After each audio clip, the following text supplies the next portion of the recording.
Valeu, galera! Mais uma vez aqui agora para falar de sangue. Isso mesmo, tem gente que já desmaiou aí, né? Tem gente que assim, fala de sangue e desmaia. Mas vamos embora que a gente não vai ver sangue.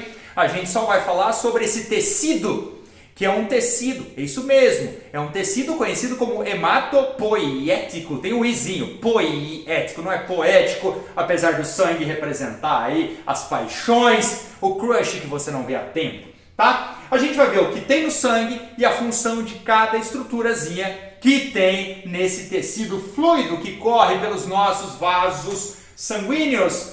Primeiramente, quando você pega o sangue, você centrifuga num processo de separação de mistura que você aprendeu lá no primeiro ano do ensino médio, nas aulas de química, separação de mistura por centrifugação. Nós temos três partes do sangue. O plasma, que é aquela parte amarelinha lá, os eritrócitos, que são as células vermelhas, essa parte bonitinha aqui, e aquela parte pequenininha no meio, que são os leucócitos e plaquetas, que estão todos misturados quando eles percorrem os seus vasos sanguíneos, tá? Aqui é para representar o como nós temos. O plasma, que é a parte líquidazinha lá, amarelinha, ele é formado basicamente por água, por sais minerais e por compostos orgânicos diversos que estão dissolvidos lá, inclusive os nossos anticorpos. Por isso que estão testando agora a transfusão de plasma de quem já teve a Covid-19 para pacientes que estão lá sofrendo com a ação da doença ainda. Porque no plasma estão os anticorpos que nós produzimos ao longo da nossa vida, tá? Isso a gente fala numa outra ocasião. A gente pode chamar o plasma também de soro. Por isso a máxima, quem vê cara não vê sorologia. Fica a dica muito importante. E a parte dos elementos figurados que formam as células que nós temos no sangue, basicamente três: hemácias, leucócitos e plaquetas, tá? São os três tipos de células que nós temos no nosso sangue.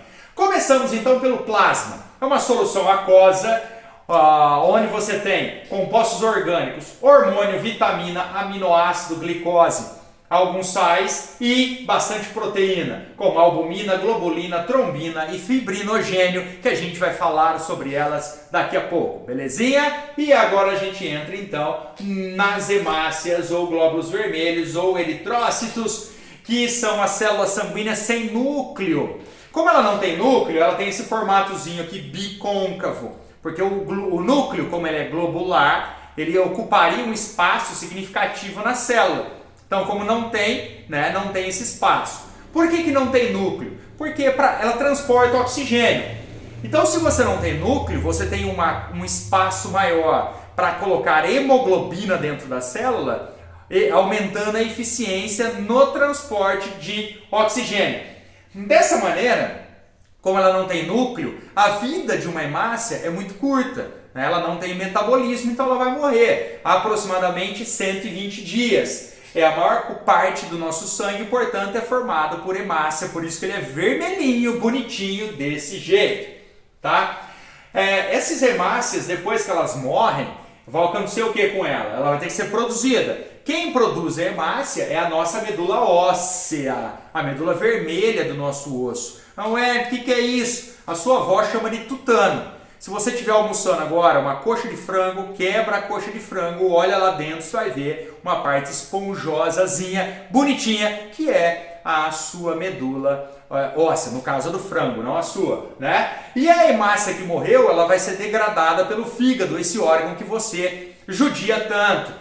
E como resultado da degradação da hemácia pelo fígado, uma das substâncias que o fígado produz é a bile, que vai ser usada lá na digestão de gorduras. Então esses são os glóbulos vermelhos.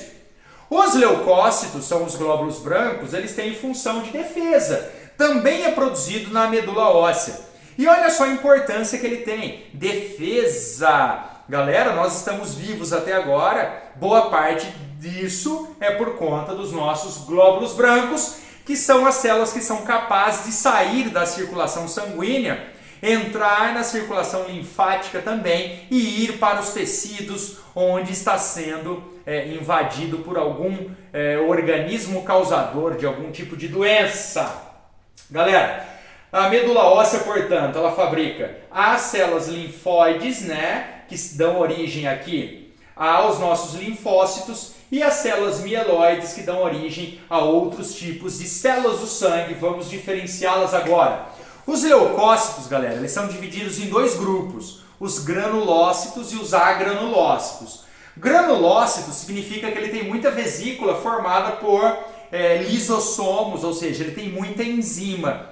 Uma indicação desse linfócito granulócito, do leucócito granulócito, é que se ele tem muita vesícula com enzima, isso significa que ele vai digerir muita coisa. Então eles são responsáveis basicamente pela destruição dos organismos estranhos por conta da fagocitose que eles vão realizar. Diferentemente dos agranulócitos, que como eles não têm essas vesículas, a principal função deles é a nossa defesa imunológica. Eles estarão relacionados à produção dos anticorpos que nos defenderão por um período muito grande de tempo, tá? Os leucócitos granulócitos, eles podem ser os neutrófilos, núcleo bonitinho, né? O corpúsculo de Barr indica que essa célula é de mulher. Os eosinófilos, olha que bonitinho que ele é. Os basófilos, né? E os agranulócitos, nós temos os monócitos e os linfócitos, que tanto se fala